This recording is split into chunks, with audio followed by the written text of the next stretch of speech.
You can actually go to barracks where I guess there's some places to see some more introductory films and exhibits.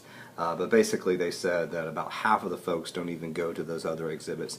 They want to go straight to the cell house and then see all the cells and stuff like that, which again emphasizes the idea that this is about a prison, not about the Native American occupation. The next slide, slide 9, Stories from the Rock, that is for the folks who actually take in these other things and don't go straight to the cell house. And apparently there's some films or some introductory film, and one of them, well, the main one does, the authors say, offer about 3 minutes worth of commentary regarding the Native American occupation, but again, 3 minutes out of the entire thing, which I think they said was about an hour or something like that. I can't remember. And then the main point of this section is that it's interesting to look at the film as a documentary film and how the form of documentary film through narrative and through so-called images and all that type of stuff create this idea that they are giving you this objective, authentic history, I suppose, of this particular place. But that authenticity, that objectivity is created through the actual form. People have still selected stuff. People have still edited stuff. And I do think this section is pretty clear and it's fun to read and includes lots of information about the Native American occupation. Or some of this initial stuff, but again, basically their point is there's not enough. There needs to be more there. And then Exhibit Alley, which is slide 10 for you. Basically, they say that remember that only half of the folks actually go to this, see this film, and then there's this exhibit space. And then of the folks, the half that go and see this film, only about 1/3 of those folks actually bother to look at these various exhibits. And so again, a very low proportion or percentage of the tourists that go to the Rock actually get this stuff. And so they focus on We Hold the Rock exhibit, which is completely about the Native American occupation. But again, hardly anybody sees it. And again, it also they argue that this whole thing ceases to forge some sort of physical contact because it says nothing about how the Native Americans use the room where the exhibit is. And then of course they talk about how after folks can look at these exhibits, they go on to the cell house. And the authors here emphasize this idea of interactive experience model of tourism, which basically just means there's a lot of physical stuff that people can see and touch and all that type of stuff.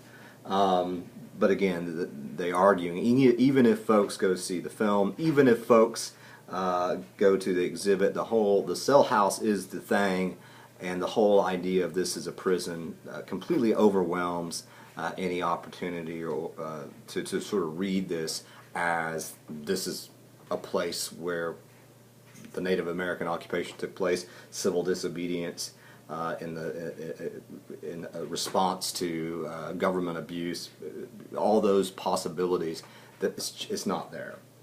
Okay, path to the cell house. They talk about the path to the cell house, and they talk about how the whole experience, there's this ever-present coercive authority at this site. They say the tourists are prisoners in a way.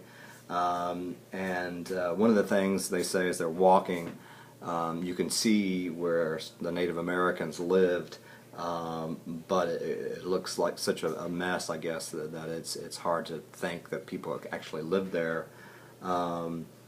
And all the demolished buildings and everything like that, the authors even say that a lot of the tourists sort of come to assume or expect that Native Americans destroyed all that stuff, and they didn't. And so now you get to the cell house, and that's the longest section of the chapter. And for you, this is slide 12. So there's lots of points here. It's interesting how I guess some of the introductory stuff is framed by connecting Alcatraz to popular culture, movies that were made there, escape movies like Escape from Alcatraz, which again I saw last night. It's brilliant, by the way. Go watch it. The tour works to constrain behavior, they say. Again, just like a prison, there's these, you're getting the point here. The bottom of page 177 is very important for part of what they're saying. Here's what they say. The ultimate civic lesson provided by Alcatraz is therefore obedience to the law and conformity with behavioral standards rather than any message about the value of social protest or resistance. So that's important. They say the tour at the Cell House does not discuss the Native American occupation. Part of the rhetorical strategies here is the various audio tour and the sounds that you get of prison life.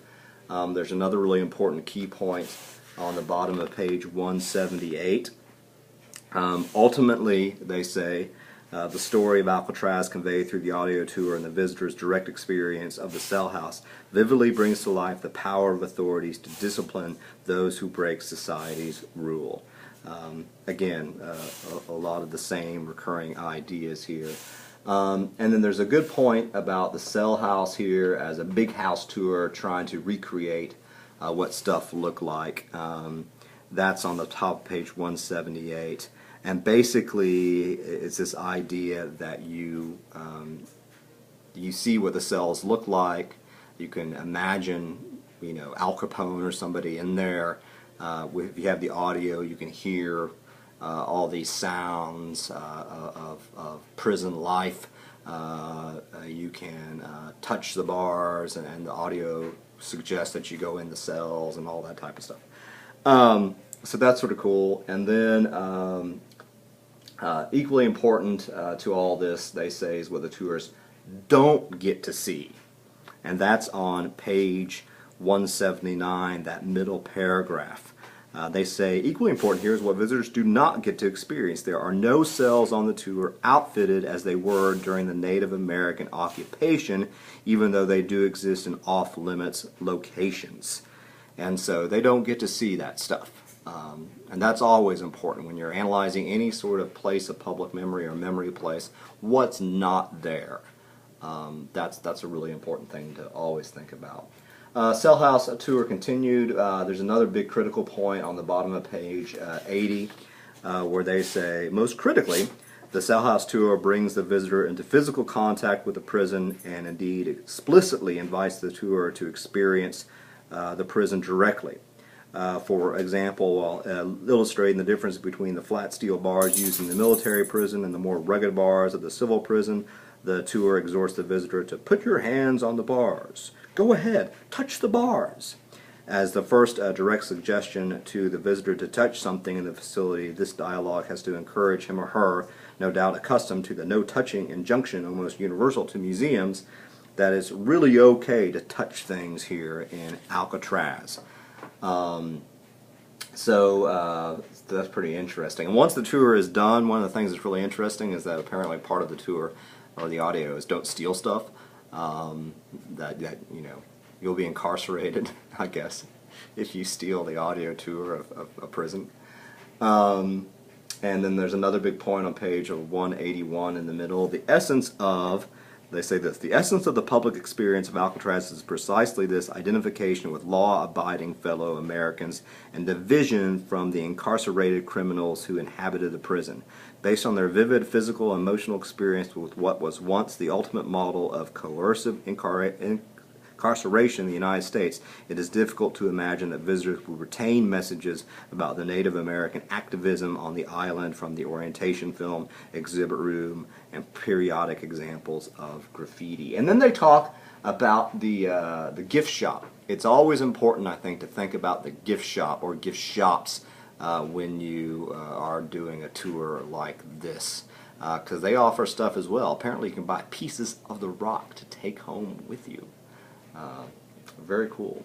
And then they also talk about when you're returning back to the mainland, there's still that sense of Alcatraz is isolated, it's the prison, and then the mainland is freedom. Freedom. You're free. Okay, that's 13. Slide 14, back to the mainland. Basically, again, you are free. You're a prisoner in a sense at the tour, even though you want to identify as, yes, I'm a law-abiding American citizen.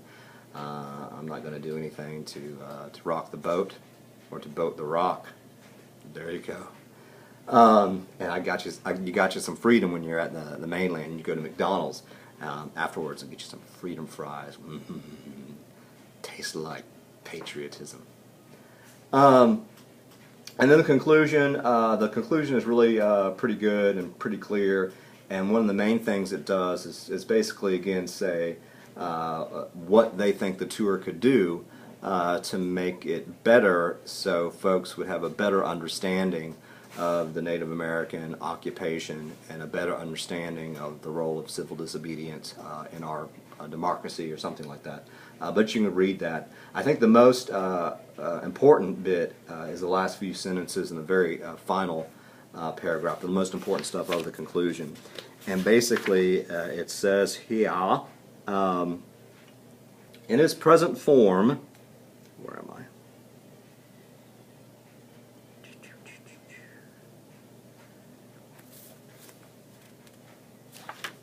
Oh, there it is. In its present form, contemporary audiences are denied this potent message of liberation, and they instead experience memories of the U.S. coercive authority. In order for the memory of the Native American occupation to endure, this memory site must be mediated at the same level as the Cell House tour and not relegated to banners, exhibits, and video. If visitors could walk through the same physical cell house spaces as the Native American occupiers with an audio tour in their voices, providing descriptions of their time on Alcatraz and the reasons for this action, then perhaps this memory space could stick, there's that stick again, stick as one of the most significant historical sites of successful civil obedience and Native American protest. Overlooking the memory of the Native American occupation at Alcatraz Island is a missed opportunity to incorporate a definitive counter-narrative of effective civil rights struggles in U.S. history. And that's it. I think it's a really good chapter. What I will do later on tonight, maybe tomorrow, is give you those critical probes that I call from this particular chapter that will allow you to think about what I'm asking you to critique or to look at or to think about when you do the virtual tours of Fort Sumter. Take care.